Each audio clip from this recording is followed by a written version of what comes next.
Now, this is very interesting. Ever since the beginning of DC Rebirth, all the way up into its conclusion, a variety of new characters have entered the DC mythos. Some new, some old, some new, and some reinvigorated, even though I said new twice. Now, a new character that was introduced was Lobo's daughter, Zamora. However, the very confusing thing about this is that there's three Lobos within the DC universe if you exclude his daughter. Now, there is Lobo Prime, then there is the normal Lobo. Lobo Prime is essentially another bounty hunter that is a Tazamorian who ultimately is the real Lobo, while the Lobo that we all know and love, the crazy psychotic one, is an initial clone of that original Lobo, and that's the one, Zamora, who initially had a daughter. Now, considering that all of the Tazamorians, or I can't say the name, so we're going to have to roll with that, are male that are currently within the DC Rebirth, the question becomes, who the hell did he bump Ugly Swift to create this chick? But initially getting into the story really quickly about this character's origins, it's coming out of Teen Titans 2018, issue number 25, which is a pretty much landmark issue, considering this received a jumbo size, engraving into it, meaning that there's more pages.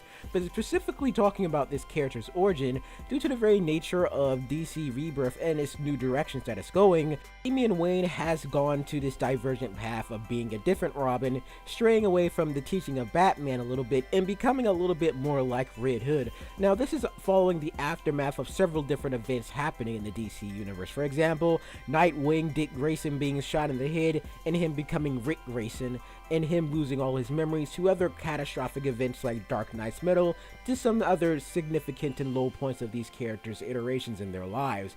But after being introduced to new characters like Djinn and Crush, ultimately what's happening here is that we have something sort of like the Dark Titans, and it's pretty much akin to the Titans TV show in the sense that Damian Wayne gets more in touch to his more darker roots of being a League of Assassin members, and he's created his own personal prison for numerous individuals within the Batman mythos. For example, Black Mass is being held captive with him, along with a variety of other captors, but this story takes divergent role in focusing on Djinn and Crush. Now, with the story beginning, Crush and Djinn are going on a quest. Now, we don't know where they're initially going, but originally what the story implies there is that we're going to get her origin, like the title very much says, but she goes on a journey to pretty much recover that something that she once lost long ago.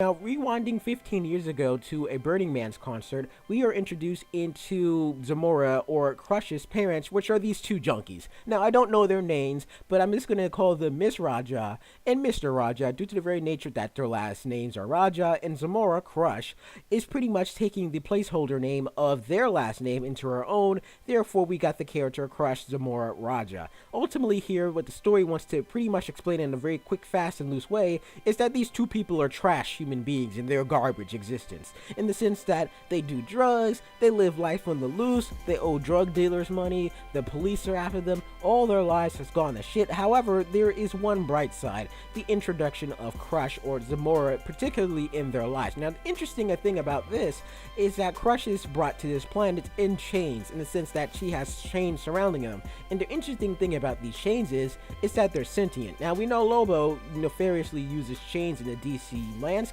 However, what's interesting about Crush's character is that this is a completely sentient chain, very much like Thor's hammer is sentient in the comics and not in the Marvel Cinematic Universe, in particularly the movies. Now, as time goes on, due to the very fact that these two individuals said our lives are messed up, we can fix it, and if we have this child and we nurture it, we'll become better human beings. Now, naturally, that doesn't happen, of course, but they do go out through the process of raising this child in a very Superman-esque fashion, in the sense that, well, we found this ship, well, we didn't find a ship, we found this girl landing in this chains, and we decided to raise her for our own because we have our own reasons, and we're also good people, sort of, I would like to say.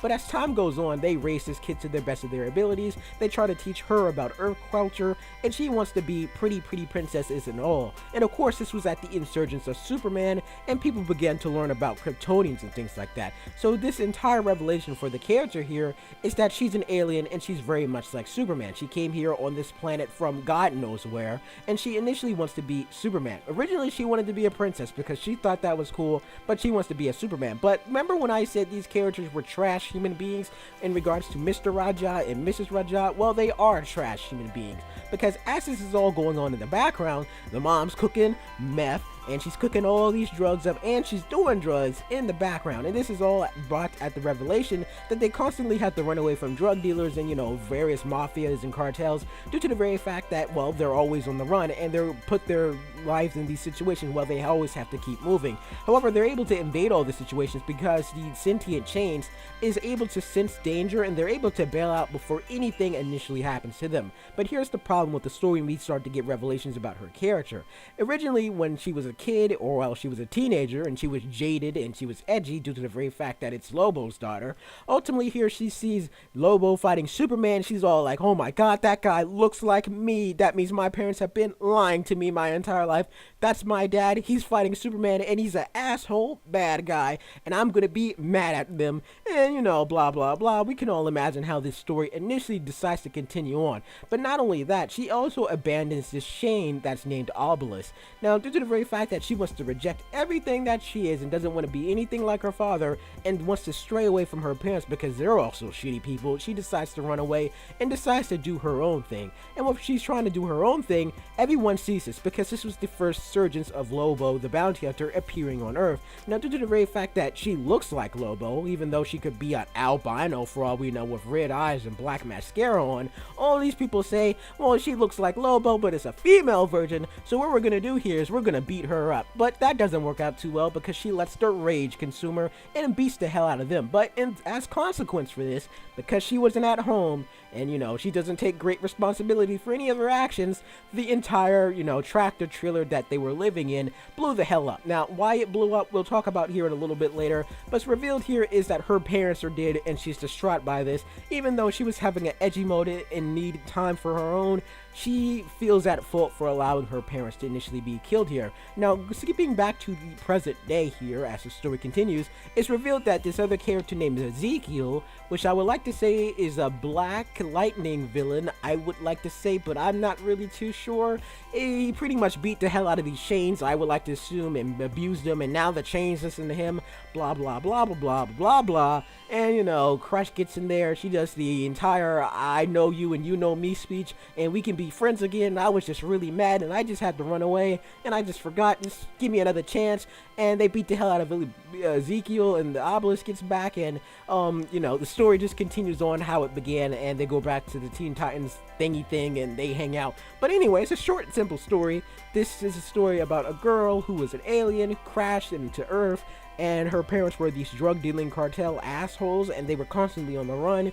And to the very violent and rapid nature of living this type of life, this reflected on her personality. And then we got Crush, this very aggressive person that is very solitary with her personality and very interpersonal due to the very fact that she didn't have a majority of the social interactions that she needed within life.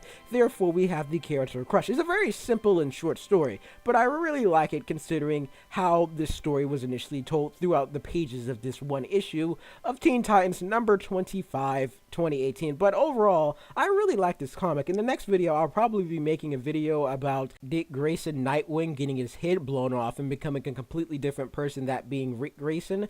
And it's a pretty interesting critique of his character, and I'm really excited to go over that when I initially do. But until then, this is the end of this particular video.